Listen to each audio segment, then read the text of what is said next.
नमस्कार मित्रों, आप सभी का स्वागत है CY एस्ट्रोलॉजर में।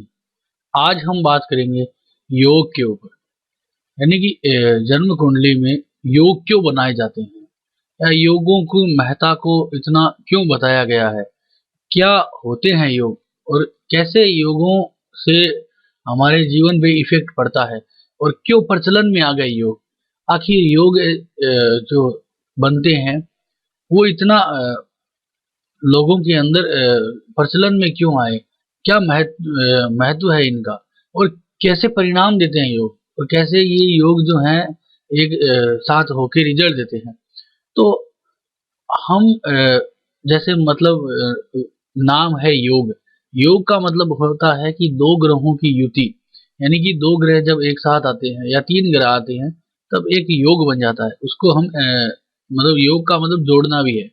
तो दोनों ग्रह मिलके एक ही कार्य को करते हैं तो वो कार्य जो है वो जल्दी से होता है और वो मतलब थोड़ा सा अच्छा हो जाता है, यानी कि वो जो नॉर्मल होना था कार्य वो उससे अच्छा हो जाता है।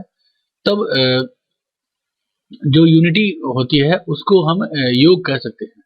तो योगों का जो प्रचलन था वो ऐसे आया कि जन्म कुंडली में कोई भी प्लेनेट अगर रिजल्ट देता है, मान लीजिए जैसे हमारे पास ये जो जन्म कुंडली है, इस जन्म कुंडली में काफी योग है। आपको देखिए यहाँ पे, आप ये देखिए पंचम घर में सूर्य गुरु का, और यहाँ पे चौथे घर में बुध शुक्र का, और सातवें घर में शनि केतु का, और लग्न में मंगल राहु और चंद्रमा का।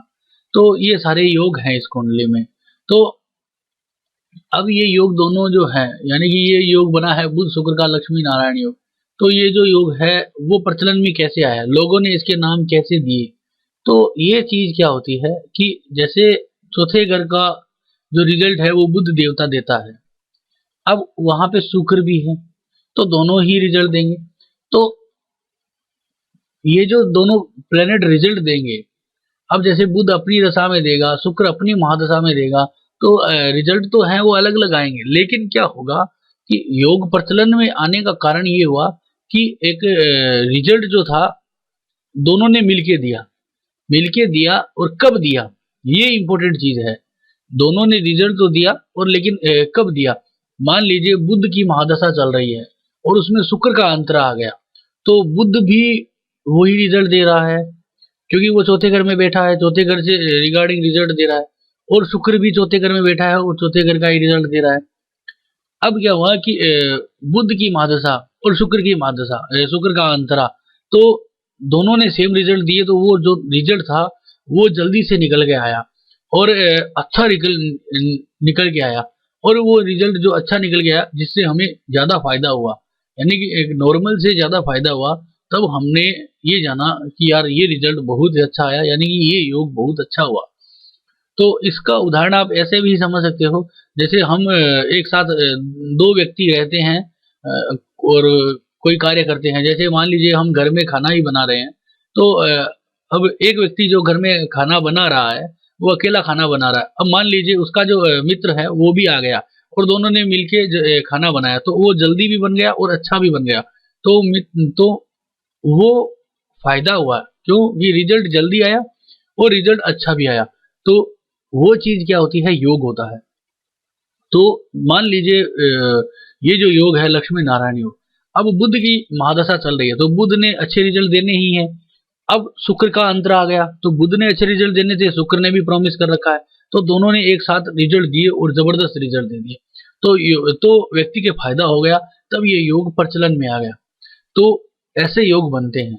योग जो है वो अपना रिजल्ट कब देते हैं, वो अपना रिजल्ट देते हैं अंतरदशा में, महादशा में। जब दोनों की अंतरदशाएं आती है या दोनों की महादशाएं आती है, जब रिजल्ट देते हैं। ऐसे वो रिजल्ट अपनी हर प्लेनेट की अंतरदशा, जैसे सूर्य की महादशा चल रही है तो उसमें बुध का भी अंतर आएगा और शुक्र का भी आएगा, तो वहां पे वो रिजल्ट देंगे, वो नॉर्मल देंगे। लेकिन अपने जो बेस्ट रिजल्ट हैं वो दोनों, जब ये दोनों प्लेनेट साथ में आएंगे, जब दोनों के प्लेनेट्स की अंतरदशाएं और महादशाएं टकराएंगी, तब ये रिजल्ट बढ़िया आएगा। जैसे शुक्र की महादशा में बुध का अंतरा या बुध की महादशा में शुक्र का अंतरा, ये दोनों रिजल्ट बहुत जबरदस्त आने वाले हैं। तो यही चीज जो योग है, योग में एक सबसे बड़ी चीज क्या होती है कि दोनों जो प्लैनेट्स होते हैं, जैसे मान लीजिए यहाँ पे ये बुध देवता और शुक्र देवता है, या केतु है या शनि है, दोनों की जो डिग्री है वो सेम होनी चाहिए। सेम का मतलब ये नहीं कि दोनों ही बराबर डिग्री के होंगे, लेकिन उनमें ज्यादा अंतराल नहीं होना चाहिए। जैसे आप ये देखिए कि शनि जो देवता है उनकी डिग्री है 9.33 और यहाँ पे केतु की डिग्री है 6.13, यानी कि दोनों की डिग्री में मात्र 3 डिग्री का जो डिफरेंस है। तो अब दोनों प्लेनेट एकदम आसपास है दोनों के, तो अब रिजल्ट जो आएंगे दोनों के सेम आएंगे। क्यों आएंगे? क्योंकि दोनों के जो नक्षत्र है, यानी कि शनि का जो नक्षत्र है उत्तरा भाद्रपदा है और इसका भी उत्तर भाद्रपदा नक्षत्र है। तो अब ये कारण जो है वो मेन है कि दोनों की जो डिग्री है वो विदिन 4 या विदिन मतलब 5 डिग्री लास्ट मान लीजिए, 5 डिग्री से ज्यादा नहीं होना चाहिए। क्योंकि कई बार क्या होता है 1 डिग्री पे भी मतलब नक्षत्र बदल जाता है, लेकिन अगर हम आंकलन करें तो मान लीजिए 2 से 4 या 5 डिग्री तक अगर अंतराल हो तब हम दोनों को बराबर ही मान सकते हैं। तो कोई भी योग हो उसका जो रिजल्ट है वो अच्छा रिजल्ट या फलित होना, या योग को पूर्णतया फलित होने के लिए उसकी जो डिग्री है वो थोड़ी सी इक्वल होनी चाहिए। इक्वल का मतलब यही है कि उसका जो अंतराल है वो 2 से 4 के या 5 के डिग्री के अंतर ही होना चाहिए। जैसे यहाँ पे आपने देखा है शनि का जो है 9.33 है और केतु का 6.13 है। तो ये चीज बहुत इंपॉर्टेंट है, ये आप कभी भी नोट कर लेना। जो योग फलित हुआ है, और भी कई कारण है योगों के, लेकिन ये रूल्स हैं आपको जो बता रहा हूँ। जरूरी नहीं है कि शनि और हर योग फलित होता है तो उसमें ऐसा अंतराल होता है। कई योग जो है वो ऐसे और भी तरीके से फलित हो जाते हैं। तो उनके जो है नक्षत्रों के रिजल्ट जो है वो अलग अलग तरीकों से आ जाते हैं। तो लेकिन बेसिक्स में आपको 70 से 80% ये चीज मिलेगी कि दोनों की जो डिग्री है वो सेम होना चाहिए। ज्योतिष में एक रूल भी है, अगर हम गोचर कुंडली बनाते हैं, गोचर देखते हैं, तो गोचर में कोई भी घटना जब घटित होती है तो उसका जो घटित होने का जो समय होता है वो जो प्लेनेट घटना को घटित कराते हैं वो विदिन 1 to 4 या 5 डिग्री के बीच में ही गोचर करते हैं, तब जाके वो घटना घटित होती है। और ये हमेशा ही एक बहुत ही बेस्ट पॉइंट है। हमेशा ही लोगों को ये चीज अपनी काउंटिंग में लेनी चाहिए किसी भी योग को देखते समय, कि उसकी जो दोनों की डिग्री है, उन दोनों का जो नक्षत्र है वो सेम होना चाहिए। सेम होए तो बहुत ही आप उस जो योग है उसको आप एक सटीक योग मान सकते हो कि अब ये योग तो योग फलित होगा ही, यानी अब ये योग रिजल्ट देगा ही। योगों के रिजल्ट हैं वो अलग अलग तरीकों से आते हैं। हमने देखा है कि मैंने काफी वीडियो बनाए हैं, तो उसमें जो है शनि अलग रिजल्ट दे रहा है, केतु अलग रिजल्ट दे रहा है। तो वो वजह क्या होती है? वो वजह होते हैं उनके नक्षत्रों और उनकी जो डिग्री है वो। अब शनि और केतु एक जैसे रिजल्ट जब देंगे जब दोनों विदिन डिग्री होंगे। तो विदिन डिग्री होने के कारण अब शनि और केतु एक जैसा रिजल्ट देंगे। अब शनि की दशा आएगी तो केतु महाराज जो है वो शनि की ही रिजल्ट देंगे, क्योंकि शनि भी चौथे घर में बैठा है, केतु भी चौथे घर में बैठा है। ये अलग बात है कि रिजल्ट दोनों का अलग अलग तरीके से निकाला जाता है, लेकिन हम आज वो बात नहीं कर रहे। अब बात कर रहे हैं एक प्लैनेट्स की।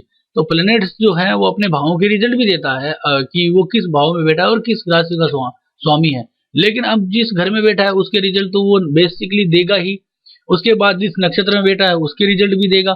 तो ये दो चीजें तो मैच है, तो वो प्लेनेट जो है रिजल्ट में अपनी जो चीजें ऐड करेगा वो साथ वाले प्लेनेट्स की भी चीजें ऐड करेगा।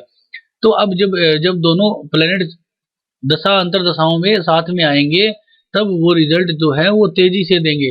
अब यहाँ पे शनि अगर बुरा रिजल्ट दे रहा है तो वो नॉर्मल बुरा दे रहा है। अब शनि की महादशा चल रही है और रिजल्ट बुरा आ रहा है तो थोड़ा सा परेशान है व्यक्ति परेशान है। अब मान लीजिए केतु आ गया, शनि की महादशा में केतु का अंतरा, और केतु भी शनि की जैसे ही रिजल्ट दे रहा है। तो अब क्या होगा कि शनि बुरा रिजल्ट दे रहा, फिर उसके साथ केतु ने बहुत बुरा रिजल्ट दिया, दोनों के रिजल्ट मिल गए। और फिर वो जातक है जो आप मान लीजिए वो जातक अगर मतलब दोनों ने मिलकर आत्महत्या के रिजल्ट दिए या उन्होंने दोनों ने बिजनेस में लॉस दिखाया, तो फिर वो घटना उस समय घटित हो जाएगी। यानी कि दोनों अगर मतलब साथ में जैसे ही आते हैं वैसे ही वो घटना घटित हो जाएगी।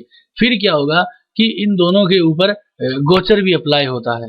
गोचर गोचर गोचर भी इनके ऊपर भूमिका निभाता है। तो हमें रिजल्ट कब कब मिलते हैं? हमें एक तो पहला जो रिजल्ट मिलता है वो मिलता है इनकी अंतर्दशा में, महादशा में। फिर इनकी जो सिंगल जो अंतर्दशा आती है, यानी कि अदर प्लैनेट्स के अंदर इनकी अंतर्दशाएं आती है, तब इनका रिजल्ट मिलता है। फिर मिलता है हमको गोचर में, जब ये दृष्टि संबंध बनाते हैं। जैसे अभी मान लीजिए शनि देवता यहाँ पे हैं, और अभी जैसे धनु राशि में शनि का गोचर चल रहा है, तो अब शनि ने अगर यहाँ पे दृष्टि बनाई, जैसे शनि की वैसे तो यहाँ पे दृष्टि नहीं आ रही है, मान लीजिए शनि की दृष्टि ये किसी के अगर और कहीं घर में है, शनि यहाँ है, तो सातवीं दृष्टि बनाई शनि ने, तो अब शनि ने जैसे ही गोचर में दृष्टि बनाई तब भी शनि रिजल्ट देंगे, तभी वो जो योग है वो रिजल्ट देगा, क्योंकि दृष्टि जब बनाएगा तो दोनों ग्रहों पे दृष्टि बनाएगा। और गोचर के जो योग हैं, यानी कि गोचर में वो योग कहाँ बन रहा है, क्या गोचर में वो योग बन रहा है? अब जब जब प्लैनेट्स के ऊपर से वो गोचर वाले प्लैनेट्स भी निकलेंगे तब भी वो रिजल्ट आएंगे। तो ये जो रिजल्ट जब योगों के आते हैं घूम घूम के, और एक जैसे रिजल्ट, और अगर अच्छे हैं तो बहुत अच्छे, बुरे हैं तो बहुत बुरे, यानी कि मान सकते हो आप कि अगर सूर्य बुध का बुध आदित्य योग का रिजल्ट आएगा, तो वो जब गोचर में प्लेनेट जब इनके ऊपर से निकलेंगे तब ये रिजल्ट बहुत तेजी से आएगा। फिर ये अपनी अंतर्दशा महादशा में भी तेजी से रिजल्ट देंगे। तो ये चीजें जब काउंटिंग में आएगी तब जाके योग जो है वो फलित होगा, और तब जाके योग जो है वो असलियत में योग बनेगा। तो ये जो योग की जो डेफिनेशन थी कुछ उलझा देने वाली थी, क्योंकि आपने आज तक योग की जो डेफिनेशन है वो ऐसी सुनी नहीं थी, क्योंकि ज्यादातर लोग योग के बारे में बताते हैं, ये नहीं बताते हैं कि योग योग कब होता है, योग फलित कब होता है, योग कब नहीं फलित होता। तब ये जो चीजें आप मेरी देखोगे वीडियोस में, तब आपको लगेगा कि योग ऐसे बनता है जैसे मैंने अभी आपको बताया था। जैसे ये मंगल राहु का अंगारक योग है, तो मंगल देवता 11 डिग्री है और राहु देवता 6 डिग्री है, तो इनमें 5 का अंतराल है। ये उत्तरा फाल्गुनी नक्षत्र है, ये हस्ता नक्षत्र है, तो हस्ता जो नक्षत्र है वो चंद्रमा का है, उत्तरा फाल्गुनी नक्षत्र है वो सूर्य देवता का है। तो अब दोनों के ही नक्षत्र अलग है, यानी कि अब सूर्य अगर अच्छा पड़ा है कहीं जन्म कुंडली में तो राहु अच्छा रिजल्ट दे देगा। अगर चंद्रमा बुरा पड़ा है कहीं पे और मंगल के मतलब मंगल, तो मंगल बहुत ही बुरा रिजल्ट देगा। तो अब अंगारक योग जो बना वो एक अजीब सा योग बन गया, उसमें मंगल की दशा में अच्छे रिजल्ट आ गए, राहु की दशा में बुरे आ गए। अगर राहु अच्छा है तो राहु की दशा में अच्छे आ गए, मंगल की दशा में अच्छे नहीं आए। तो आपको ये देखना होता है कि योग की जो डिग्री है वो पास पास होनी चाहिए, योग है वो कहाँ बन रहे हैं ये भी काउंटिंग में है। योग का जो रिजल्ट है वो अंतर्दशाएं महादशाएं निर्धारित करती है, फिर इनका गोचर निर्धारित करता है। तो आज का जो ये वीडियो था ये था कि योग क्या होते हैं, आखिर योग प्रचलन में क्यों आए। तो इसी कारण योग प्रचलन में आए और लोगों ने फिर योगों को अपना हथियार बना लिया और योगों को यूज करना शुरू कर दिया। और आजकल कुछ ज्यादा ही योगों पे चर्चाएं होती है, हर व्यक्ति योगों पे ही अपनी जो है मतलब एडवर्टाइजिंग करता है, सभी करते हैं। और तो ये जो योग की जो डेफिनेशन थी वो कुछ अजीब सी थी। तो आपको कैसी लगी आप जरूर बताइएगा, अच्छी लगी तो अच्छी बात है, लाइक कीजिए, नहीं अच्छी लगी तो डिसलाइक कीजिए, और मेरे इस चैनल को सब्सक्राइब कर ले जिससे कि आपको ऐसे लाभदायक वीडियोज रोज मिलते रहें। तो धन्यवाद दोस्तों।